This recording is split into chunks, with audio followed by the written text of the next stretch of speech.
Hello বন্ধুরা, আমি অনু। Update with অনু চ্যানেলে তোমাদের স্বাগত। আমি চলে এসেছি কথা সিরিয়ালের আপডেট নিয়ে। কথা সিরিয়ালে দেখা যাচ্ছে মিহির যখন ফেসে যায়, সে ফার্স্টে চিত্রাকে ফোন করে। চিত্রার কথা অনুযায়ী জয়দেব বিশ্বাসকে ফোন করে। জয়দেব বিশ্বাস বলে অরুণকে মেরে ফেলতে, আর জয়দেব বিশ্বাসের কথা অনুযায়ী কথার মামাকে অ্যাক্সিডেন্ট করে মেরে ফেলা হয়, যাতে অরুণ মুখ খুলতে না পারে। মিহির এটা চাইছিল না। মিহির ভেবেছিল অরুণ বাবুকে ভয় দেখালে হয়তো সমস্যা মিটে যাবে, কিন্তু জয়দেব বিশ্বাস তার কোনো কথাই শোনে না। তবে একটা প্রমাণ কিন্তু থেকে যায়, সেটা হলো মিহিরের জামার বোতাম, যেটা হয়তো কথাদের কাজে লাগতে পারে। এইদিকে দেখা যাচ্ছে জুনির মা খুব চিন্তা করছে, অর্থাৎ কথার মামি, যে কথা এখনো ফিরছে না, সকাল থেকে বাইরে, কথার মামাই বা কোথায় গেল।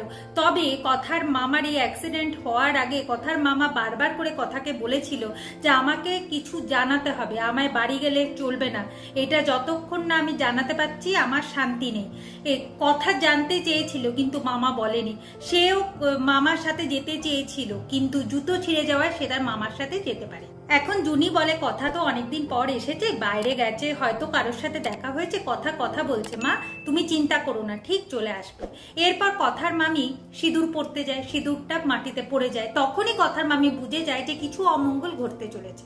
তাই সে ঠাকুরের কাছে গিয়ে কথার মামার নামে প্রার্থনা করতে থাকে যাতে কোনো অমঙ্গল না ঘটে। ঠিক সেই সময় বাড়িতে এসে খবর দেয় যে কথার মামার এরকম অবস্থা।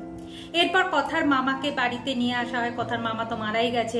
এখন জুনি চিৎকার করে কাঁদছে যে আমি এত দোষ করেছি, তারপরও বাবা তুমি আমায় মেনে নিয়েছো, কিন্তু আমার তোমার সাথে কিছু কথা ছিল, সেটা যে আর বলা হলো না। কথা বলে আমি তো ছোটোর থেকেই মা বাবাকে হারিয়ে ফেলেছি, তোমাদের কি মা বাবা হিসেবে জানতাম, এখন আমি কাকে বাবা হিসেবে মানবো? মামা তুমি এরকম একা করে চলে গেলে কি করে? এখন কথার মামি বলছে তুমি সকালবেলায় এত আনন্দে ছিলে, বললে এত কিছু রান্না করব, তারপর ফ্যাক্টরিতে গেলে ঝামেলা হচ্ছে বলে, তারপর আর ফিরলে না, কেন এরকম করলে? আমি এত বড় দায়িত্ব কি করে পালন করব? আমি পারবো না, তুমি ওঠো তুমি ওঠো, এই করে করে তারা কান্নাকাটি করছে। পাড়ার লোকেরা বলছে আর দেরি করা যাবে না, শেষ কৃত্যের কাজটা করে ফেলতে হবে, আর এই কাজটা জুনি আর কথাকে মিলে করতে হবে। তাই কথা সবাইকে বলে যে তার মামিকে ঘরে নিয়ে সামলাতে, কারণ তার মামিকে সামলানোটা খুবই কষ্টকর।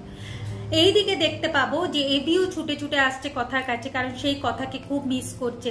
তবে তার আগে প্রিকে কলেজে ছেড়ে আসতে হবে। প্রি আজকে কলেজে যাচ্ছে। প্রি গাড়িতে ওঠার পর এফএম এ প্রিয়ের কথা শুনে প্রি একটু ভয় পেয়ে যায়, চিন্তায় এফএমটা বন্ধ করে দেয়।